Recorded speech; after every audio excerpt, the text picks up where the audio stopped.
A homily for the second Sunday after Easter. The disciples had locked the doors for fear of the religious authorities. They had good reason to be fearful. They had witnessed soul-wrecking violence against someone who was innocent, the friend whom they had come to love. Now, in the aftermath, they locked themselves away, undoubtedly fearing that they might be next. Jesus' miraculous appearance gave them reason to hope. We all might wish for his appearing to us in the same way, to give us clear evidence of the resurrection. Without such an appearance, we are left on our own to struggle toward belief and against our own fears.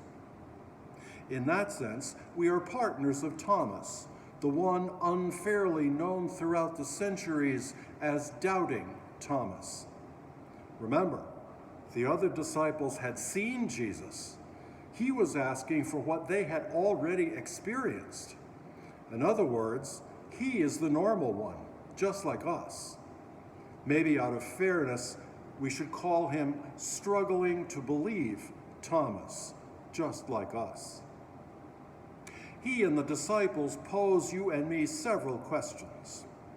Do I believe? What do I believe? How much do I believe? These questions ask us to name the intensity of our desire for answers. And this intensity entices Jesus to respond. And all this happens within our individual experience. This past week, I found myself still in Good Friday. The Triduum passed by so quickly that my psyche, my intuitions of faith could not keep up. Reinforcing this Good Friday dynamic was the death of Drew Christensen, a Jesuit of the Georgetown University community, whose funeral was last Wednesday. His death and funeral made concrete for me the death and burial of Jesus on Good Friday. Questions about Jesus pose themselves as questions about Drew. How does death happen? Where is he now? What did we bury in the university cemetery? The church's funeral mass texts have helped me. In Jesus, the hope of blessed resurrection has dawned, that those saddened by the certainty of dying might be consoled by the promise of immortality to come. Indeed, for your faithful Lord, life is changed, not ended. And when this earthly dwelling turns to dust, an eternal dwelling is made ready for us in heaven. Life is changed, not ended. The one we love is no longer with us, but our love for him or her, his or her love for us remains, carried by the memories of what we have done together. We often use the word bittersweet to capture these mixed feelings of love and loss. The formulation, life is changed, not ended, expresses in words how the love-loss combination expresses itself in our emotions. Jesus' invitation to believe in his resurrection asks us to take seriously the truthfulness of life being changed, not ended, in both thought and feeling. As we encourage ourselves to move in this direction, Jesus blesses our desire to believe with the gift of faith, and we can find ourselves moving through our grief to a place of peace.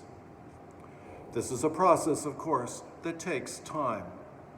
Hence, my finding myself in the dynamic of Good Friday this past week, even though we are now in the Easter season. We see this process at work among the fearful disciples, moving from their locked emotional place toward relief, peace, and even joy.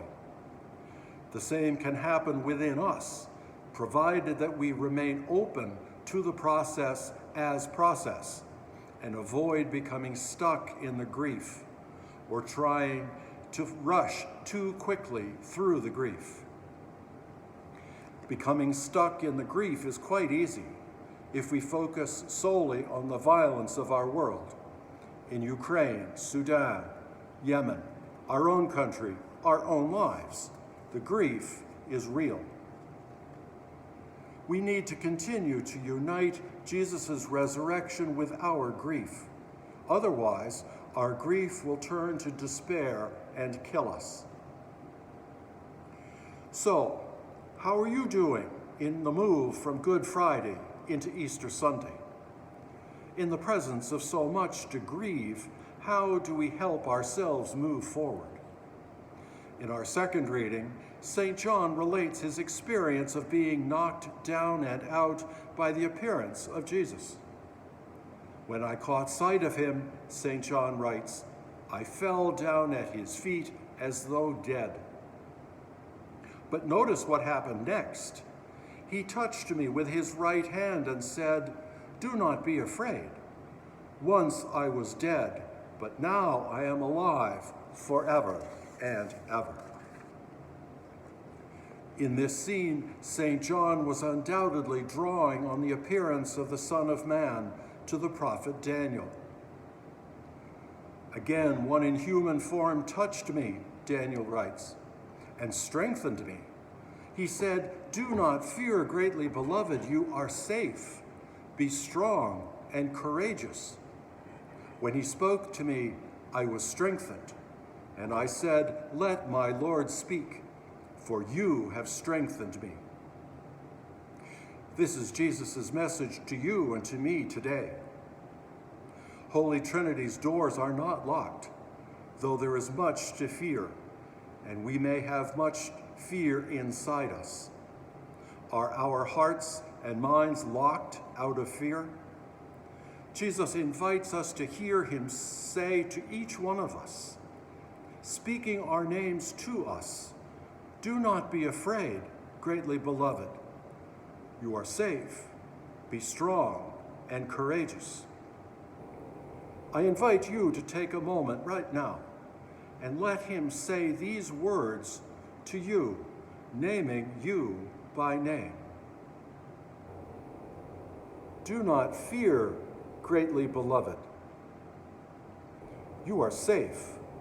Be strong and courageous.